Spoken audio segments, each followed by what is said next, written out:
improvisações mínimas? Então, o Improvisações Mínimas é um formato criado pelo Sérgio Pares, que é um argentino, mas muitos anos vive no Peru. E ele, com cenas cotidianas. É um formato que pode ter 4, ou 6, ou 8, ou até 10 improvisadores. E um dos objetivos desse projeto era trabalhar com improvisadores de vários partes do mundo, né? Ele leva esse formato para vários festivais, já se apresentou em vários lugares. Então era um pretexto para um formato que possibilitasse o encontro entre improvisadores de vários países, né? E é uma linguagem que ele te convida para que você, do público, seja um voyeur dessas histórias, porque são histórias extremamente cotidianas. Ele traz com esse formato um conceito de cenas mínimas. O que seriam cenas mínimas? São cenas do nosso dia a dia, aquelas cenas que aparentemente não acontecem nada, mas que por trás desse acontecer nada tem muita sutileza, tem muito subtexto, se diz muita coisa através desses relatos cotidianos. Então é um formato que eu tive o privilégio de fazer no Uruguai, num festival que o Impronta do Uruguai realizou, e nessa ocasião eu fiz esse formato com mexicano, peruano, tinha gente da Costa Rica, da Colômbia, e também apresentei na Colômbia, quando, por coincidência, tanto eu como o Sérgio Pares estávamos na Colômbia, e a gente fez com atores colombianos. Esse formato, que nem você falou, já existe no presencial e agora ele está sendo transformado para o online.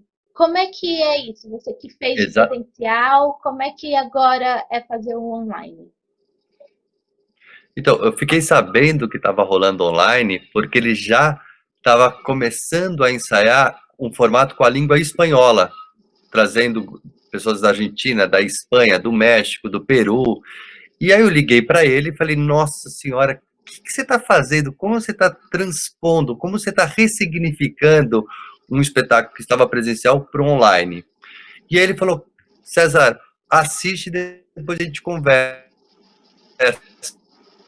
E daí a gente fala da possibilidade para a língua portuguesa. E o que eu achei mais genial dessa ressignificação, eu falo da ressignificação porque ele não transpôs o que estava acontecendo no presencial para online. Ele tentou encontrar uma linguagem própria para esse momento que a gente está nesse lugar da pandemia, onde a gente está nos adaptando a esse mundo online.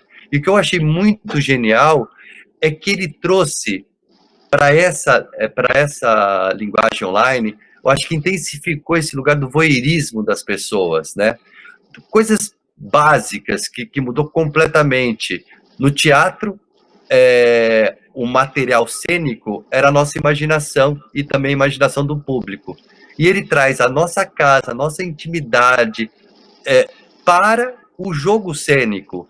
Então não tem mais a pantomima, né, a mímica de um prato. Não, o prato está concreto. Isso altera completamente a maneira de atuação. E também tem uma outra coisa que é o grande desafio para a gente, que além de na improvisação sermos diretores, atores, improvisadores, agora estamos diretores de câmera, que é algo que a Marisol, uma grande atriz colombiana, está nos orientando para esse olhar de direção de câmera. Então, assim, eu começo uma cena, por exemplo, na minha cozinha, usando o material real da minha cozinha, dentro de um plano, e aí quando abre a outra tela do outro improvisador que eu vou improvisar, vem ele num quintal, em cima da escada, um plano de cima para baixo. Isso é totalmente usado para a improvisação. Então, os ângulos de câmera estão interferindo também muito com como começar a improvisação. Como o público vai participar do espetáculo? Tá.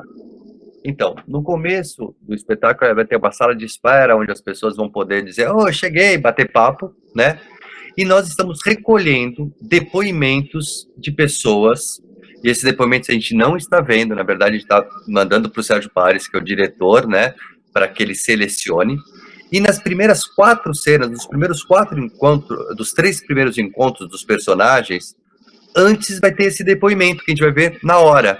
E vamos usar esse depoimento como inspiração para a cena, mas não vamos reproduzir a história desse depoimento, e sim pegar algum ponto que nos nutre para a próxima cena. E quando acabar o espetáculo, vai ter a sala The After.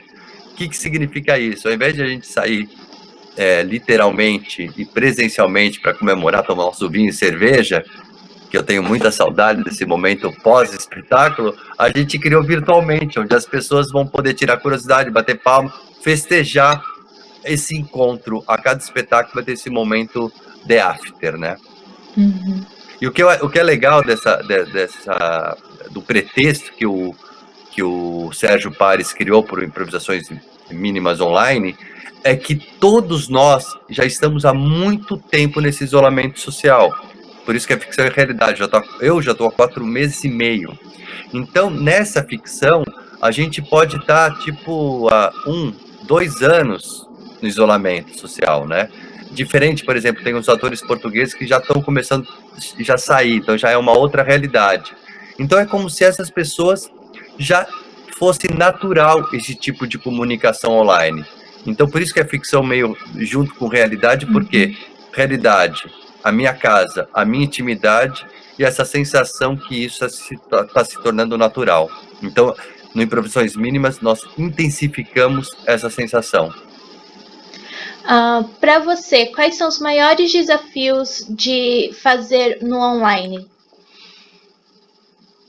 Putz, são muitos, né? Na verdade, que é louco, né? São 4 meses e meio já. Então, imagina, na primeira semana eu comecei a criar curso online. Eu já estou na 19ª aula. São 2 vezes por semana, são quase 40 aulas. Criei o Jogatina, que já está indo para o 2º mês. O que é mais louco, o que era desafio está se tornando rotina, né? Então, dentro desse já se acostumar com essa realidade que eu jamais pensei que eu pudesse estar vivendo, são os desafios, por exemplo, da improvisação, né? Agora em outra camada.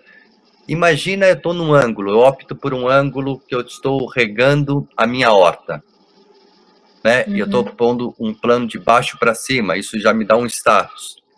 E aí eu encontro um outro ator que está tomando banho, literalmente. E aí, quem somos? Qual é a relação, né? Porque quando a câmera ligar, é como se a cena já tivesse acontecendo, ela não começa. Começa para você que está me vendo, mas não começa para mim. E aí são fragmentos de histórias. E aí, por exemplo, essa história, vocês vão ver depois, esse encontro, depois de 5 meses. Então, vocês vão imaginar o que aconteceu nesses 5 meses, e aí vai ter uma outra locação. Essa pessoa vai estar jantando, e eu vou estar lendo um livro, por exemplo. E aí vocês vão fazer o que aconteceu nesses 5 meses desse encontro. Então, o grande desafio eu passo a semana inteira agora olhando a minha casa como uma grande lente de cinema e falando, olha uma locação, pode ser legal, tal, né? Estar aberto para minha família entrar na história, como já aconteceu no ensaio, né? Eu tô no meio de uma cena que aparentemente estava de uma sedução, eu com a Rita Batata, meu filho chega para dar um carrinho para mim, isso altera totalmente a cena, né? Então a Elisa, que é minha companheira, ela estamos fazendo estratégias de trincheira para não ser tão interferir, tanto que possa interferir na cena, mas é inevitável, né? É inevitável. E quanto à parte técnica, como é que vocês estão se preparando para que não caia? Ou se cair, o que vocês pretendem fazer? A gente está rezando. Cara, a parte técnica, a gente... antes da estreia, né, a gente está indo para sexta-feira para o último ensaio. São 8 encontros de 3 horas. Então, por exemplo, estou falando aqui com você com esse fone que não tem fio. Precisei comprar porque não daria para fazer a cena, porque senão não escutaria, né? ver na minha casa quais os sinais bons e quais não são os sinais bons para eu poder fazer a cena e pensar numa locação. Se deu pau, usar isso, aconteceu isso na última cena. Eu estava fazendo a cena com a Adriana Spina, e ela falou assim: eu tenho uma coisa muito importante para te falar. Caiu. Nossa. E aí, quando voltou, ela falou assim: você escutou? Eu falei: não, eu não escutei o que você falou. Mas talvez você tenha feito isso de propósito. Você nunca tem coragem de falar as coisas olhando para mim. Eu usei a queda a meu serviço. Então é isso. Se der pane geral, tem cada dia vai ter na verdade, as apresentações da Mariana Leme, que está produzindo, fazendo a produção executiva, ela também vai ser atriz super boa e também vai atuar, ela vai estar como suplente. Deu pau mesmo, aí ela entra. Mas a gente vai usar todas as interferências de mau sinal a favor da cena, né? Então é isso. Eu, inclusive, fiz o ensaio e esqueci de ligar o microfone.